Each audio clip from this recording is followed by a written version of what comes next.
Bonjour à tous. Aujourd'hui, nous entamons une série de 4 enseignements essentiels pour dissiper les confusions et approfondir notre intelligence spirituelle sur un sujet fondateur, la Pâque et la Sainte Seine. Trop souvent, nous mélangeons ces deux concepts. Pourtant, comprendre leur distinction, c'est comprendre le déploiement du plan de salut de Dieu à travers l'histoire. Commençons par le commencement. L'ombre qui annonce la lumière.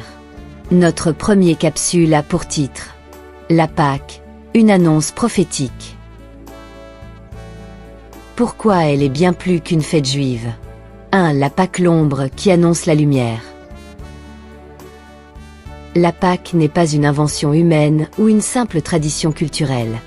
Elle est instituée par Dieu lui-même dans un contexte de crise absolue, l'esclavage en Égypte. Imaginez la scène en Égypte.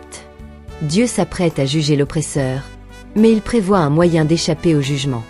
La Pâque, en hébreu Pessa qui signifie passer par-dessus, est cet acte de souveraineté où Dieu trace une ligne de démarcation entre la mort et la vie. Ce n'est pas la moralité des Israélites qui les sauve ce soir-là, c'est leur obéissance à une instruction divine précise. 2. Le sang de l'agneau, le bouclier contre la mort. Le point central d'Exode chapitre 12, c'est l'agneau. Un agneau sans défaut, dont le sang doit être appliqué sur les linteaux des portes. La protection par le sang. Le sang n'était pas à l'intérieur de la maison pour que les gens le regardent, il était à l'extérieur pour que l'ange de Dieu le voie. Le message est clair, là où le sang est appliqué, la mort ne peut entrer.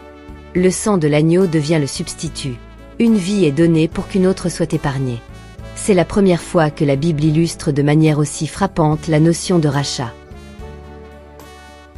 Une annonce, un salut futur. Mais attention, la Pâque de l'Exode n'était pas une fin en soi. Elle était une annonce. L'apôtre Paul nous le confirme dans 1 Corinthiens 5, verset 7 lorsqu'il dit « Car Christ, notre Pâque, a été immolé ». La Pâque de l'Ancien Testament est une prophétie en action. Elle annonce un salut bien plus grand que la sortie d'Égypte. Elle préfigure la délivrance du péché et de la mort éternelle. La vérité centrale à retenir. Si vous ne devez retenir qu'une chose aujourd'hui, c'est celle-ci. La Pâque pointe vers Christ, sans encore le révéler pleinement. C'est une ombre projetée par une réalité qui arrive. Les Israélites célébraient une délivrance physique en attendant une délivrance spirituelle. Ils regardaient l'agneau, mais ils attendaient, sans le savoir encore parfaitement, l'agneau de Dieu. Chers amis, comprendre la Pâque, c'est poser les fondations pour ne pas faire d'erreur sur la Sainte Seine. Dans notre prochaine leçon, nous franchirons un pas de géant dans l'histoire pour analyser un verset qui suscite parfois bien des confusions. Matthieu 26, verset 19. Nous verrons comment les disciples ont préparé la Pâque et comment ce moment a servi de transition vers quelque chose de radicalement nouveau.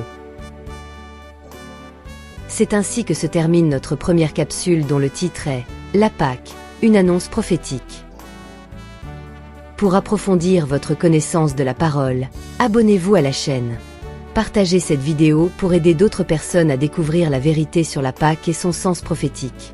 Chers amis, soyez bénis de la part de l'Éternel notre Dieu, au nom de Jésus-Christ l'unique Fils engendré du Père.